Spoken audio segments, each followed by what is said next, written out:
السلام عليكم ورحمة الله وبركاته. عاملين ايه يا احلى متابعين واخوات في الدنيا؟ هعمل معاكم النهاردة حاجة حلوة سهلة وسريعة كده. اتمنى ان الفيديو بتاعي يعجبكم. يا ريت بقى اللي ما اشتركش في قناتي يشترك. وتفعلوا الجرس عشان كل ما انزل فيديو يوصل له.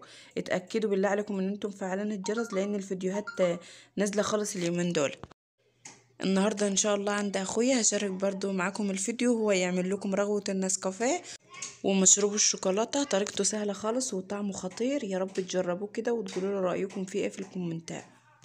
يلا بقى نبدأ فيديو النهاردة، يا رب الفيديو كده يكون خفيف ويعجبكم.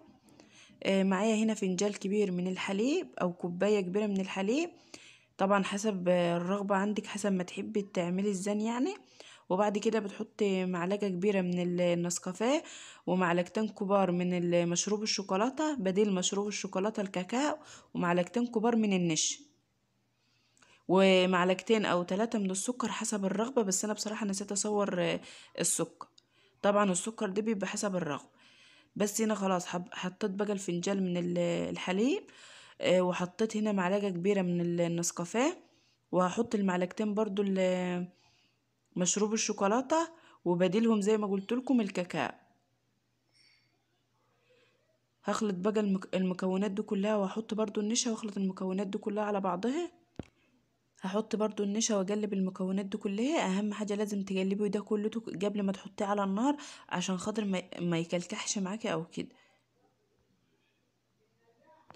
حابه اشكر برضو الناس الجديده اللي بتخش معايا، والناس برضو اللي معايا على طول في القناه، مشرفين والله، وجودكم على راسي من فوق.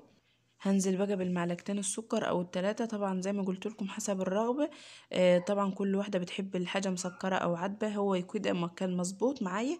وطبعا الفنجان اللي انا عامله لكم فيه كان كبير، لحد بقى ما تبدا معاكي تغلي كده. وبعد كده بتشيليها من على النار، وهوريها لكم برضو بقى شكلها عامل ازاي. شايفين تقولت معايا خالص اهي. هفضها بقى في كوبايه او زي ما تحبي بقى الحاجه اللي تحبي تقدمي فيها. شايفين القوام بتاعها ده؟ قوامها حلو مظبوط، لا هو خفيف ولا هو تقيل. وهنا بقى خلاص مشروب الشوكولاته معايا هنا خلاص خلص.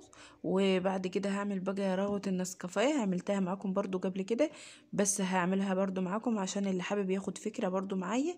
يلا ابدأي بقى وجربي، وان شاء الله مش هتندمي. بس كده خلاص معايا بقى قدمت اهو. يلا قومي بقى الشجاع واعملي له كوبايه كده تدفيكي. بس هنا قوامه حلو ومظبوط معايا اهو. بس كده يلا بقى نبدأ رغوة النسكافيه. طريقتها سهلة خالص ومكوناتها برضو بسيطة. معايا هنا جزازة فاضية كده زي ما انتوا شايفينها، ومعايا معلقتين كبار من النسكافيه سريع الذوبان، لازم يكون سريع الذوبان. ومعلقتين كبار من السكر، وطبعا السكر ده برضو زي ما قلت لكم حسب الرغبة. هحط بقى المكونات دي كلها في الجزازة، وهنزل عليهم بمعلقتين او 3 من المية. لازم تكون المية سخنة مغلية عشان خاطر تدوم معاك الحاجة دي على طول. همسك بقى الجزازة دي ارجها كده كويس لحد ما السكر معاك يختفي. حطيت هنا بقى المعلقتين النسكافيه، لازم يكون سريع الذوبان يا بنات، ومعلقتين برضو السكر، وهحط برضو معلقتين كبار او 3 من المية المغلية.